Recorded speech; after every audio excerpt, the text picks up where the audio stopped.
Hi, boys and girls. Today I wanted to read you a story. This is one of my favorite books. This is called The Lamb-a-Roo. It's by Diana Kempton and Rosalind Beardshaw.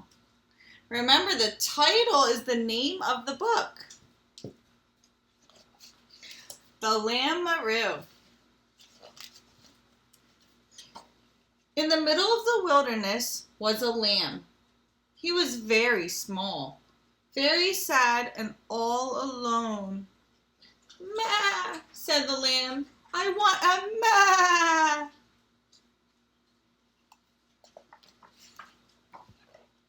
Not far from the middle of the wilderness was a kangaroo. She had lots of friends, plenty of relatives, and as much food as she wanted to eat, but she wasn't happy. She didn't have a baby. The kangaroo felt very sad. One day, she hopped away from her friends and relatives. She hopped all the way to the middle of the wilderness, and there she found... What do you think she's going to find? The lamb! "Maa, maa," said the lamb. The kangaroo loved him right away.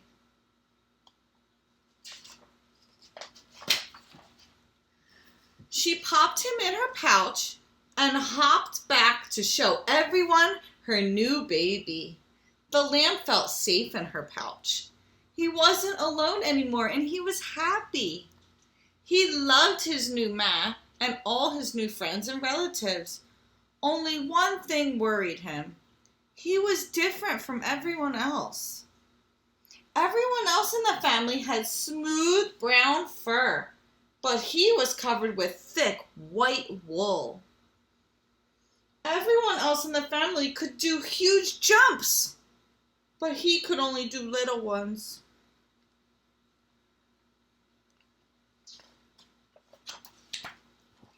The lamb practiced his jumping every day.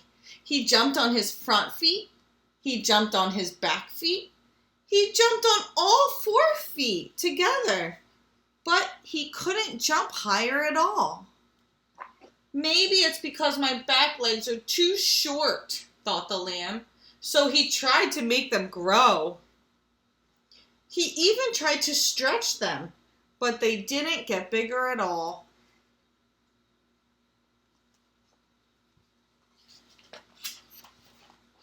Then one day, not far from the middle of the wilderness, the lamb and his new family found an old house. It was empty.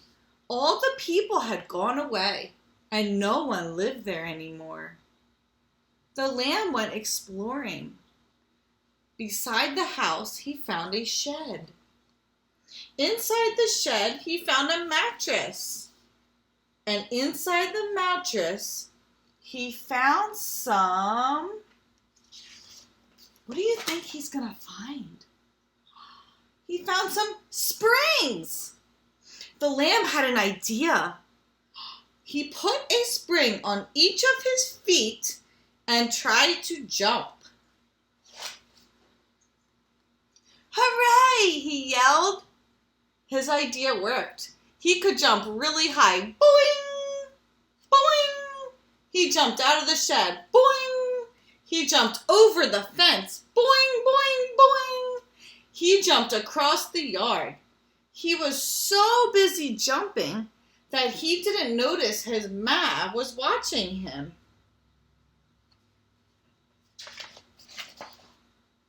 "Look at me! Look at me!" he shouted. "I can jump just like you." His ma hopped out of the house wearing an old blanket.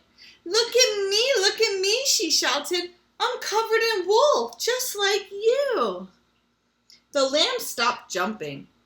He looked at his ma and felt very sad. He couldn't see her arms. He couldn't see her brown fur. And worst of all, he couldn't see her safe, warm pouch.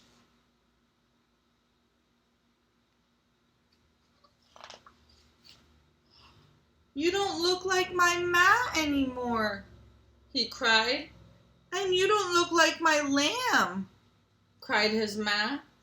The lamb looked down and saw that she was right. The springs were big and twisty. They had sharp, pointy ends. There was no way he could fit in his ma's pouch with them on his feet.